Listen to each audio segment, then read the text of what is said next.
Bienvenida o bienvenido. Hoy nos metemos de lleno en uno de los grandes misterios de la historia de Francia. Vamos a hablar del hombre de la máscara de hierro. Hay que situarse, ¿verdad? Siglo XVII, Luis XIV, el Rey Sol. Pleno absolutismo. Exacto. Y en ese escenario de poder absoluto aparece esta figura, casi fantasmal. Un prisionero encerrado décadas, primero en Piñerol, ahí en los Alpes, y luego acaba en la Bastilla, en París. Y lo más llamativo, claro, esa máscara, siempre ocultando su rostro. Al principio se dijo que era de terciopelo negro. No. Pero bueno, la leyenda la convirtió en hierro. Eso es. La imagen icónica es la de hierro, sí. Pero imagínate, décadas sin que nadie supiera quién era, qué había hecho, ni siquiera cómo era su cara. Un secreto de estado total. Da escalofríos pensarlo, la verdad. Guardado bajo amenaza de muerte. Uf. Un misterio fascinante. Vamos a analizar un poco lo que sí sabemos, los hechos documentados. Esa custodia tan estricta del gobernador Saint-Mars. Sí. Las condiciones de su encierro, que eran curiosas. Y luego su muerte tan anónima. Y todas las teorías que surgieron. La idea es intentar separar lo real de la leyenda, ¿no? Y entender por qué nos sigue atrapando tanto. Pues venga, vamos a ello. Todo empieza, más o menos, en 1669, en Piñerol. Llega este prisionero, de tapadillo, por orden directa del rey, y recibe un trato especial. Sí, eso llama la atención. Buena comida, libros, una celda decente, pero la condición era clarísima. Nadie podía verle la cara. Nunca. Y Saint-Mars, su carcelero, pegado a él, en cada traslado. Exils, la isla de Sainte-Marguerite, y al final la Bastilla en París.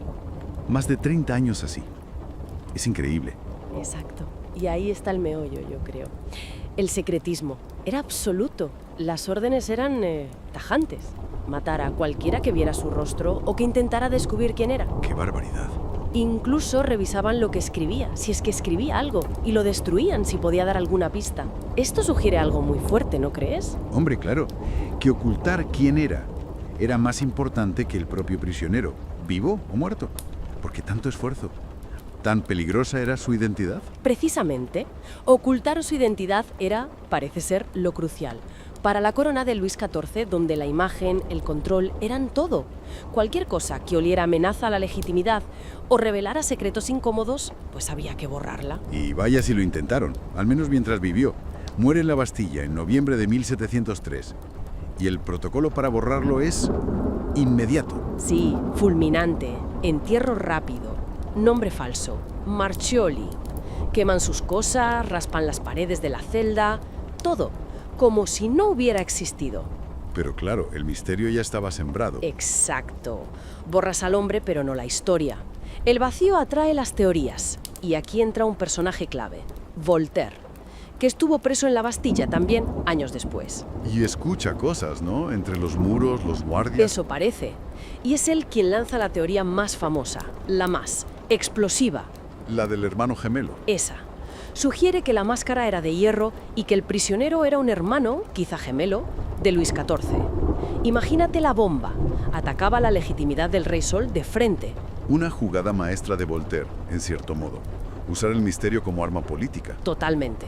Y luego Alejandro Dumas lo remató, convirtiéndolo ya en leyenda literaria para siempre. Muy novelesco, sí. Pero, aparte de esa teoría tan potente, han surgido otras, ¿verdad? Basadas en algún documento, algún indicio. ¿Se habló de Fouquet? Sí, Nicolas Fouquet, el antiguo superintendente de finanzas caído en desgracia. Es un candidato, aunque las fechas, a algunos historiadores no les cuadran del todo. ¿Y Mattioli? ¿Ese diplomático italiano? Ercole Antonio Mattioli, exacto. Un diplomático que traicionó a Francia, parece ser. Y su apellido recuerda a Marsolio, el del registro de defunción. Es otra posibilidad. También sonó un nombre más oscuro, ¿no? Un tal Eustache Doyer. Correcto. Eustache Doyer, un nombre que aparece relacionado con el peligroso asunto de los venenos, un escándalo que salpicó a la corte. Podría haber sido un sirviente, alguien que sabía demasiado. Pero ninguna encaja perfectamente, ¿es eso? Ese es el problema. Ninguna teoría cierra del todo. Faltan pruebas claras. Los archivos están incompletos, a veces son contradictorios, y hay sospechas de que se destruyeron documentos a propósito. Incluso intentos modernos de investigación no han aclarado nada. Pues no, se han hecho análisis en el cementerio donde supuestamente lo enterraron, sin resultados concluyentes. Cada hipótesis tiene puntos débiles, flecos sueltos, y es esa falta de pruebas sólidas, paradójicamente, lo que alimenta el enigma. Es fascinante. Entonces, resumiendo un poco, tenemos a un hombre cuya identidad fue borrada sistemáticamente por el Estado durante más de 30 años.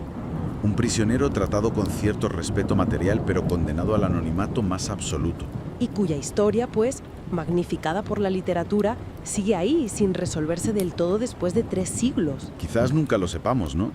¿Quién era realmente? Es muy posible que no, pero la figura del hombre de la máscara de hierro perdura. Es un símbolo muy potente. Nos hace pensar sobre el poder, sobre los secretos de Estado y sobre cómo, a veces, la falta de respuesta es lo que hace que una historia sea eterna. Un recordatorio de que hay misterios que el tiempo no consigue desvelar. El aire en la prisión de Pignerol era espeso, pesado, como si las paredes de piedra hubieran absorbido siglos de silencio. Aferrada a un risco en los Alpes, esta fortaleza francesa del siglo XVII parecía más un olvido que un lugar en el mapa. Sus muros altos, húmedos por la niebla, ocultaban historias que nunca llegaron a escribirse en papel, y una de ellas sería tan extraordinaria que siglos después seguiría atormentando a historiadores y curiosos. En una celda apartada, bajo estricta vigilancia, se encontraba un prisionero cuyo nombre jamás fue pronunciado en voz alta. Nadie sabía su origen, su crimen, ni siquiera su rostro. Cuando los guardias entraban a dejarle comida o limpiar su celda, su cabeza estaba siempre cubierta por una máscara. En las primeras versiones, se decía que era de hierro. Más tarde, algunos relatos hablaban de terciopelo negro. Pero lo que no cambiaba era la orden absoluta. Nadie debía ver su cara, bajo pena de muerte. El gobernador de la prisión, Benigne d'Auvergne de Saint-Mars, seguía estas instrucciones con un rigor casi religioso. Los mensajes sobre el prisionero llegaban directamente desde el corazón del poder, del propio Luis XIV, el Rey Sol. El monarca, famoso por su corte fastuosa en Versalles y su control absoluto del Estado, había dictado que aquel hombre debía permanecer en aislamiento perpetuo y, lo más importante, en el anonimato absoluto. Era el año 1669 cuando Saint-Mars recibió por primera vez al prisionero. Llegó escoltado por soldados, sin ceremonia, de noche, como si se tratara de un traslado que nadie debía presenciar. Desde ese momento, el cautivo fue tratado con un cuidado peculiar. Su celda era limpia, la comida era buena, y se le permitían algunos libros. No era la existencia miserable de un preso común. Pero la máscara nunca se retiraba en presencia de otros.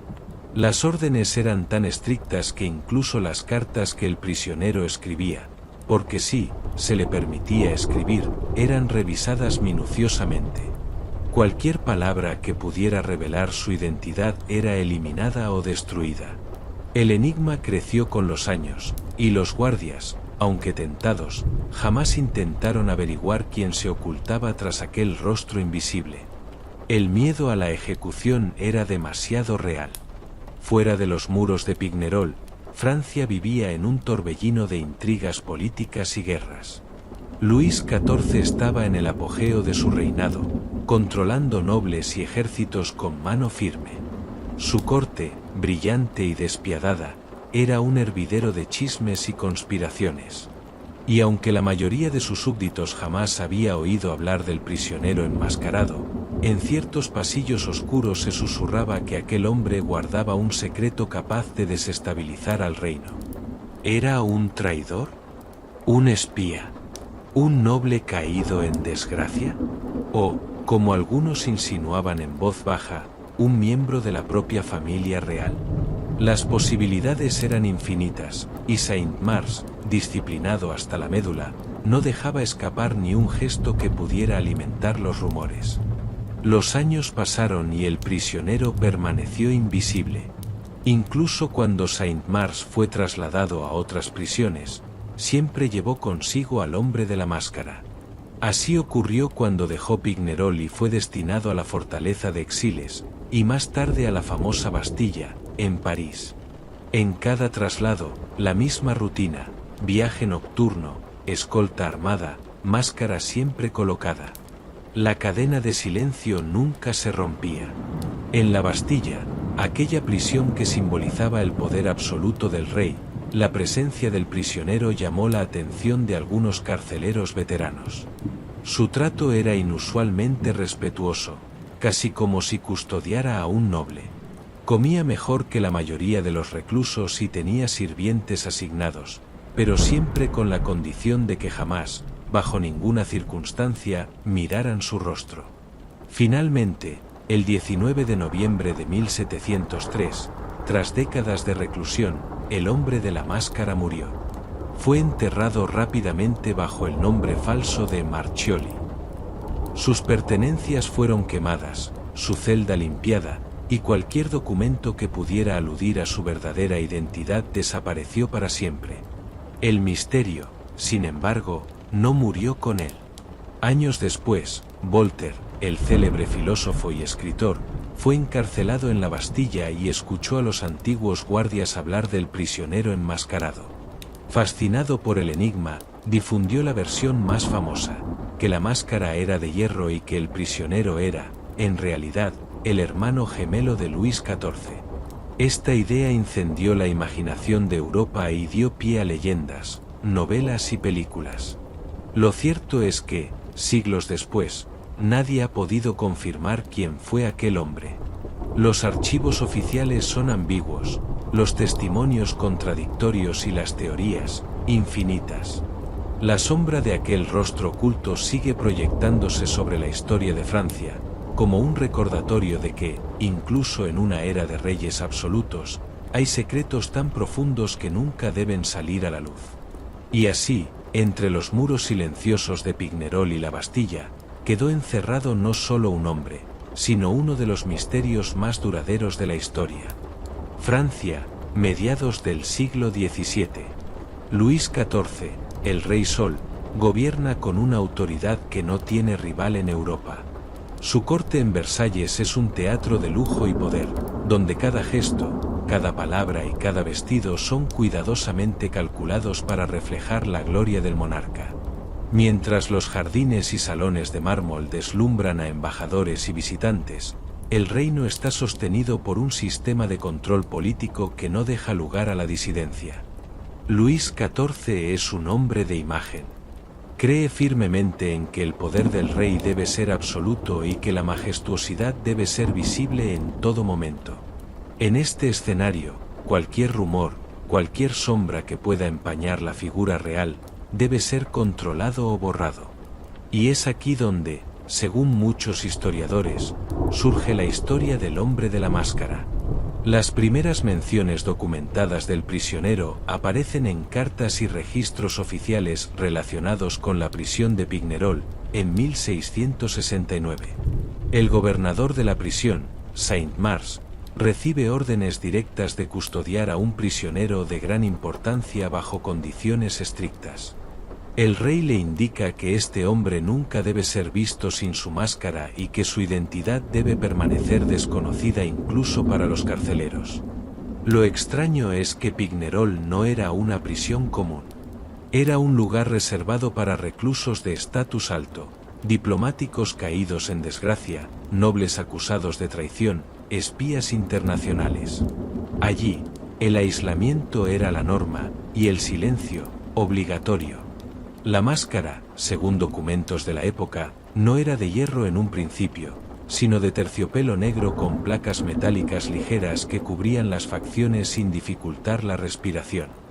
La famosa máscara de hierro se popularizó más tarde, sobre todo gracias a Voltaire y los escritores románticos. Sin embargo, el misterio no estaba en el material de la máscara, sino en la pregunta que la rodeaba: ¿por qué ocultar un rostro durante décadas? Las teorías comenzaron pronto. En la corte de Versalles, donde las intrigas eran tan comunes como los banquetes, Algunos creían que el prisionero era un noble que había desafiado al rey. Otros murmuraban que podía ser un espía extranjero que conocía secretos peligrosos. Y los más atrevidos hablaban de un vínculo de sangre con la familia real. El rumor más persistente era el de un hermano del rey, quizá ilegítimo, quizá gemelo. Esta idea no era descabellada en una época donde el linaje era frágil y las sucesiones podían provocar guerras. Si existía un hombre con derecho legítimo o parcial al trono, su sola existencia podía desatar rebeliones. Mantenerlo vivo pero invisible podía ser la única forma de neutralizarlo. Saint-Mars, por su parte, cumplía las órdenes sin preguntas. Su carrera dependía de su lealtad y discreción. Durante más de 30 años, en cada traslado que recibió, de Pignerol a Exilles, luego a la isla de Sainte-Marguerite y finalmente a la Bastilla, llevó consigo al prisionero enmascarado. Nadie fuera de su círculo más estrecho tuvo acceso al hombre ni a su verdadera historia. Lo más intrigante es que, según varios testimonios, el trato hacia el prisionero era excepcional. Recibía buena comida, ropa limpia, libros y una celda confortable para los estándares de la época.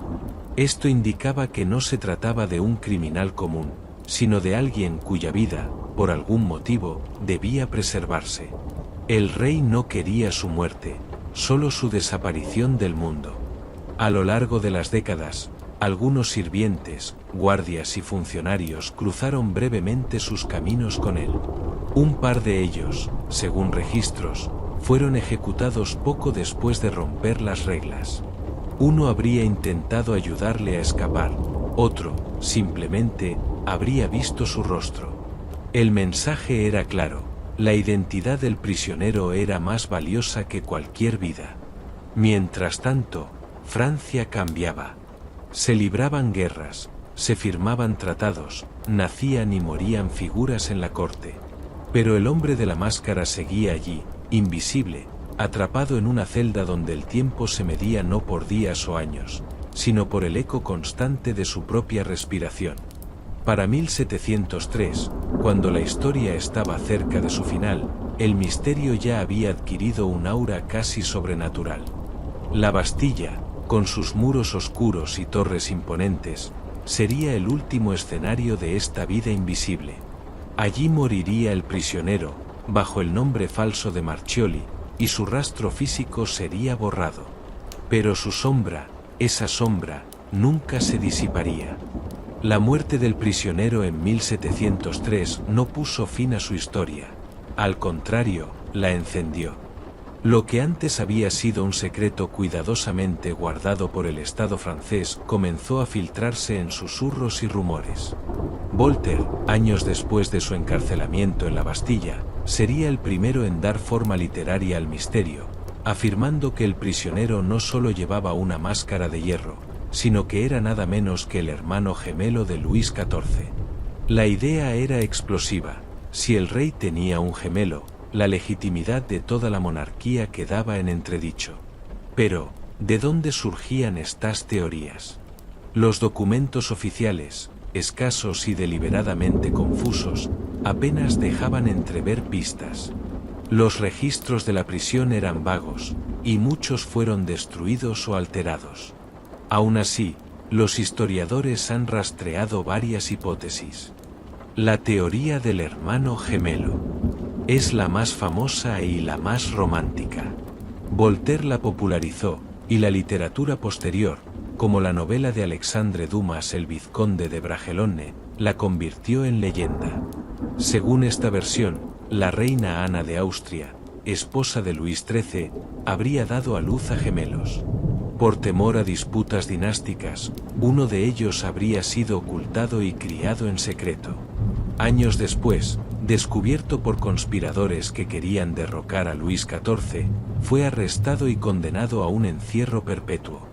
La máscara, en este caso, era la garantía de que nadie reconociera el parecido exacto con el rey.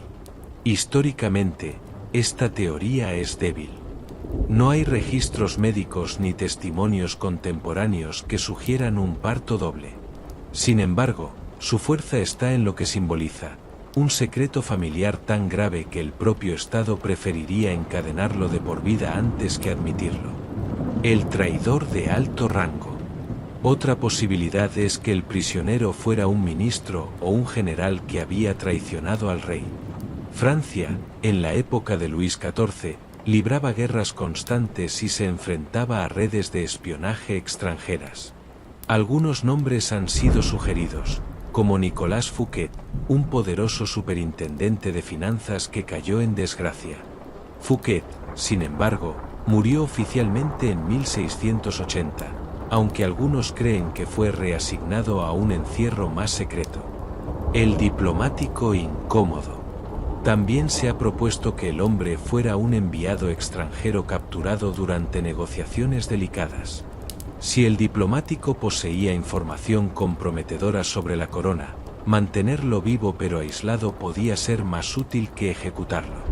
Uno de los candidatos es Ercole Antonio Mattioli, un ministro italiano que traicionó a Luis XIV en un acuerdo territorial.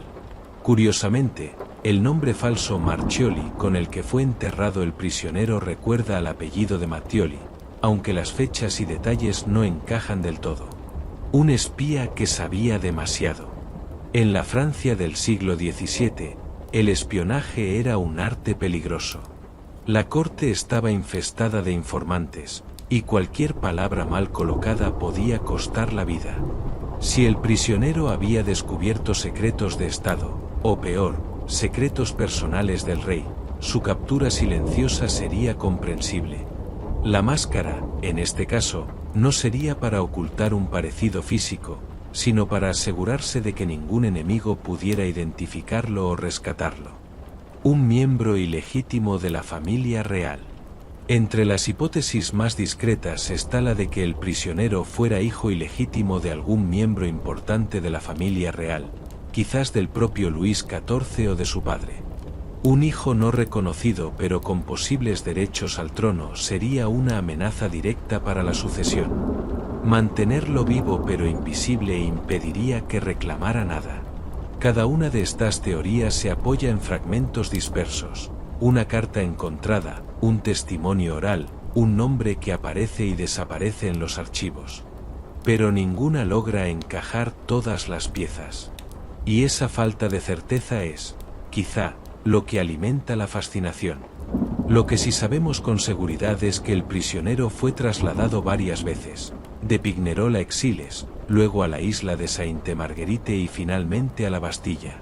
En cada prisión, el gobernador era siempre Saint-Mars, un hombre cuya lealtad al rey nunca vaciló. Esto sugiere que no era el lugar lo importante, sino la persona encargada de custodiarlo. Saint-Mars no solo era un carcelero, era un guardián de secretos. En la isla de Sainte-Marguerite, frente a la costa de Cannes, el prisionero vivió varios años en una celda fortificada. Desde su ventana podía ver el mar, pero nunca pisar la arena. Los pescadores locales comenzaron a murmurar sobre un hombre invisible, y en las tabernas se tejían historias de piratas capturados o príncipes caídos. Nadie sabía la verdad, pero todos querían contarla. Cuando finalmente fue trasladado a la Bastilla en 1698, la máscara ya formaba parte inseparable de su leyenda. Los guardias que lo custodiaban tenían órdenes explícitas: matar sin vacilar a cualquiera que intentara mirar su rostro. Ese nivel de protección, o censura, era algo que ni siquiera se aplicaba a los prisioneros más peligrosos del reino. En su celda de la Bastilla, el hombre de la máscara vivió sus últimos 5 años. No dejó confesiones escritas, no intentó escapar, no se rebeló. Simplemente existió en silencio, como si supiera que su destino era ser olvidado, y al mismo tiempo recordado para siempre. La Bastilla, en 1703, era mucho más que una prisión, era un símbolo del poder absoluto del monarca. Sus muros altos y húmedos guardaban enemigos políticos, escritores incómodos, y en la celda más vigilada, al prisionero que llevaba décadas viviendo tras una máscara. Saint-Mars, ya envejecido pero aún inflexible, seguía al mando de su custodia como lo había hecho durante más de 30 años. En los últimos meses de su vida, el prisionero parecía gozar de una salud razonable para su edad, aunque su cabello y su barba, ocultos bajo la máscara, debían haber encanecido hace mucho. No mostraba signos de rebeldía ni desesperación. Su rutina era simple: comer 2 veces al día, leer los pocos libros que se le permitían, caminar en un pequeño patio vigilado. Todo en silencio. Los guardias, entrenados para no hacer preguntas, evitaban cualquier conversación más allá de lo necesario. Pero en octubre de 1703, algo cambió. Los registros de la Bastilla mencionan que el prisionero enfermó repentinamente. No hay detalles médicos, pero se habla de fiebre y debilidad creciente. Saint-Mars ordenó que se le administraran cuidados especiales y que su celda fuera revisada varias veces al día. Aún así, las órdenes sobre la máscara no cambiaron. Incluso en su enfermedad, ningún médico debía ver su rostro. El 19 de noviembre de 1703, hacia las 10 de la noche, el prisionero murió. No hubo campanas ni avisos. El suceso se trató con la misma discreción con la que se había manejado toda su vida en cautiverio. Saint-Mars actuó de inmediato. Ordenó que el cuerpo fuera enterrado esa misma noche en el cementerio de San Pablo, en París, bajo un nombre falso, Marchioli. El encubrimiento fue meticuloso. Cualquier objeto que hubiera pertenecido al prisionero, ropa, muebles, utensilios, fue quemado o destruido. Sus paredes fueron encaladas, y los libros que había leído, retirados de la celda. Los papeles que pudiera haber escrito fueron incinerados sin revisar, siguiendo la orden del rey. Era como si aquel hombre nunca hubiera existido. Incluso su máscara desapareció. No se conservó como trofeo ni como prueba, se destruyó. La imagen del hombre de la máscara sobrevivió únicamente en los recuerdos y testimonios de quienes lo custodiaron, y en la imaginación de quienes escucharon la historia. El entierro fue tan rápido como silencioso. Un pequeño grupo de guardias acompañó el ataúd hasta la fosa. Ningún sacerdote importante, ningún registro ceremonial. Simplemente, un cuerpo anónimo que regresaba a la tierra, con su identidad enterrada bajo capas de secretos. El nombre escrito en la lápida improvisada, Marchioli, no correspondía a nadie conocido. Sin embargo, el plan de borrar su existencia tuvo un efecto contrario. Al cabo de pocos años, la historia empezó a circular, primero en murmullos y después en crónicas. Los exguardias de la Bastilla contaban, en voz baja, que habían custodiado a un hombre al que nunca habían visto la cara.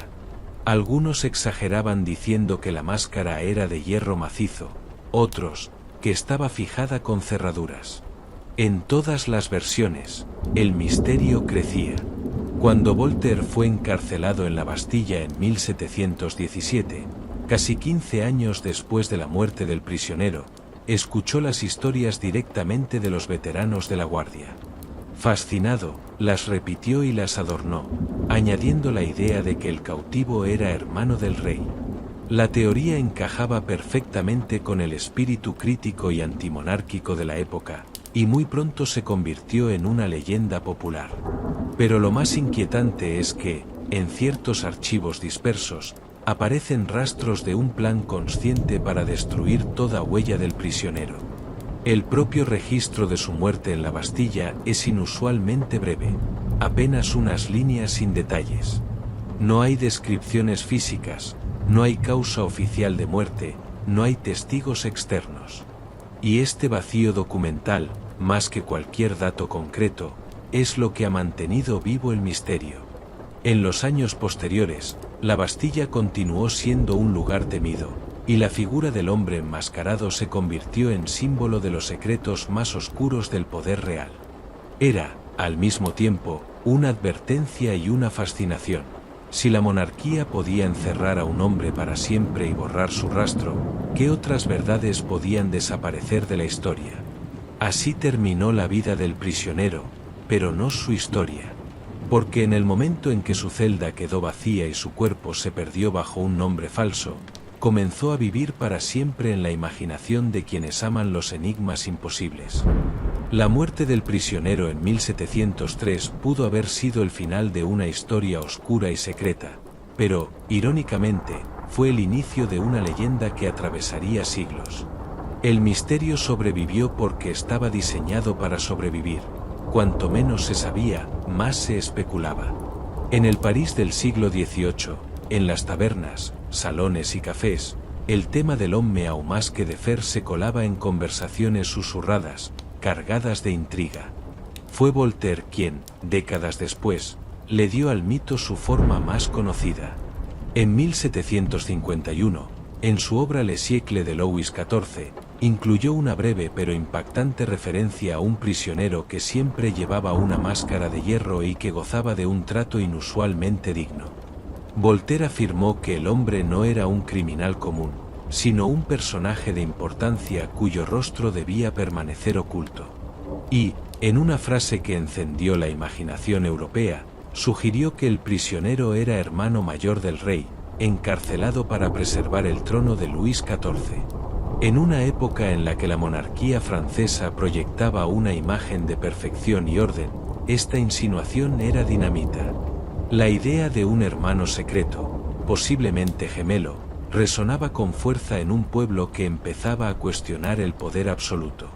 Voltaire, maestro en manejar la ironía y la insinuación, sabía perfectamente que no necesitaba pruebas sólidas, bastaba con plantar la duda.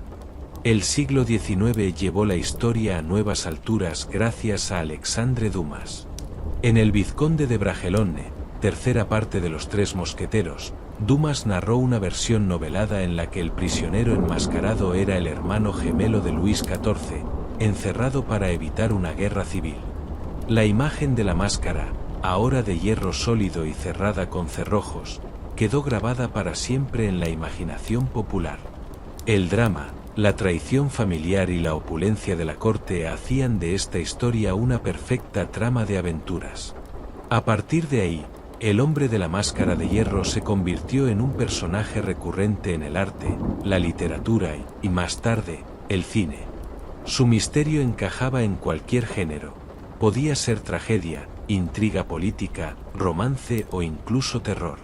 Películas mudas del inicio del siglo XX, versiones de Hollywood protagonizadas por Douglas Fairbanks y Leonardo DiCaprio, e incluso series modernas han reinterpretado su historia una y otra vez.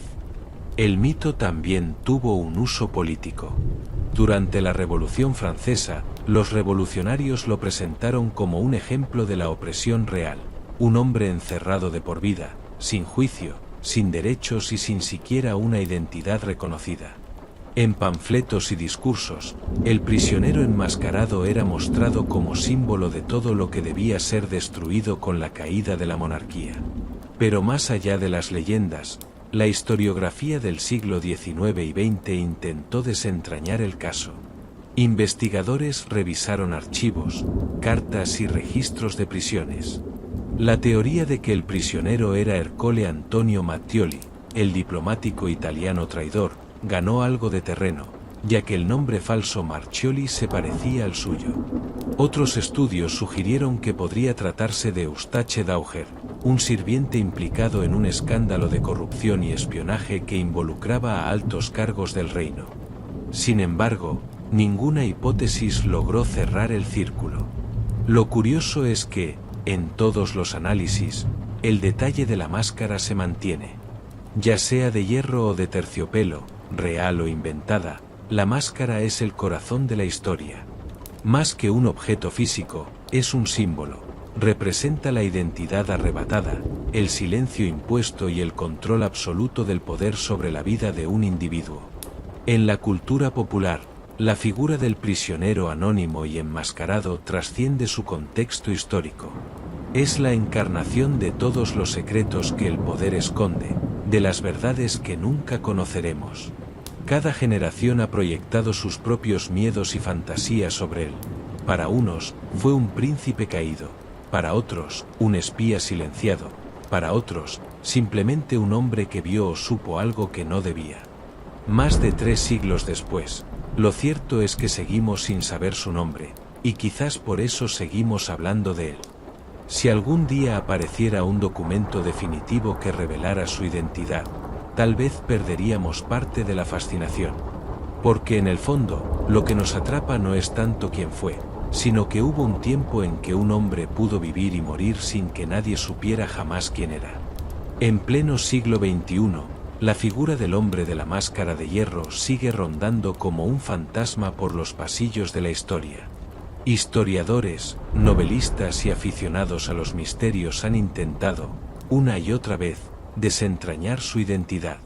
Sin embargo, cada intento choca contra el mismo muro, la ausencia deliberada de pruebas.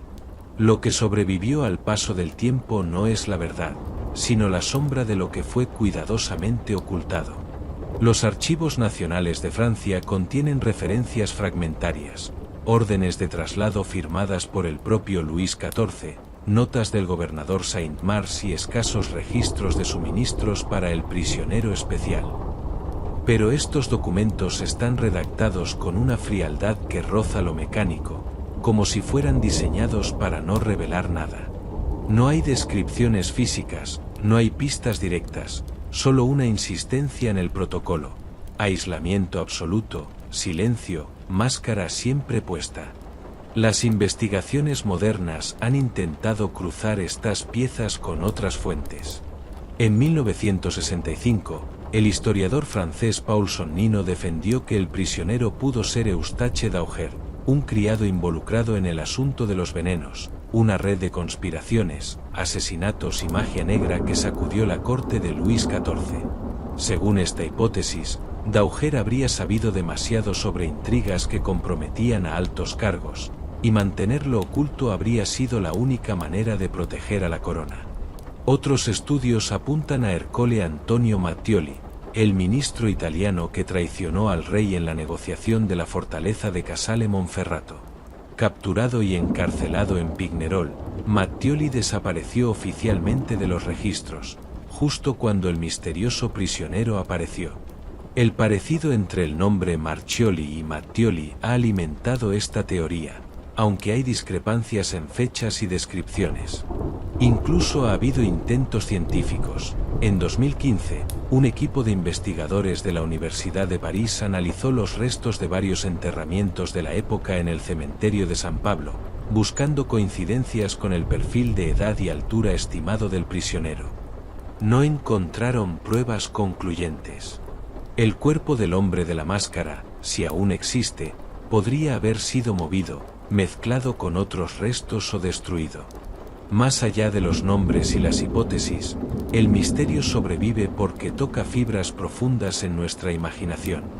La máscara es un símbolo poderoso, oculta lo más humano que tenemos, el rostro, y al hacerlo borra la identidad. En el caso del prisionero, no se trató solo de encerrar un cuerpo, sino de encerrar una existencia entera. Su pasado, su nombre, su voz, todo quedó reducido a una figura anónima caminando por los pasillos de piedra, siempre cubierta, siempre vigilada. En el fondo, la pregunta que obsesiona a historiadores y curiosos no es solo quién era, sino por qué. ¿Qué podía haber hecho, dicho o sabido un hombre para merecer una condena tan extraña y específica? Ni siquiera los grandes traidores del reino recibían un castigo semejante.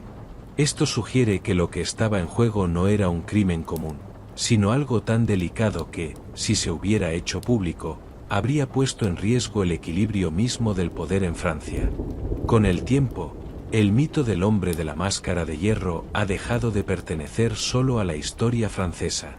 Es una leyenda universal, tan adaptable como eterna. Ha inspirado novelas, obras de teatro, películas y teorías conspirativas modernas.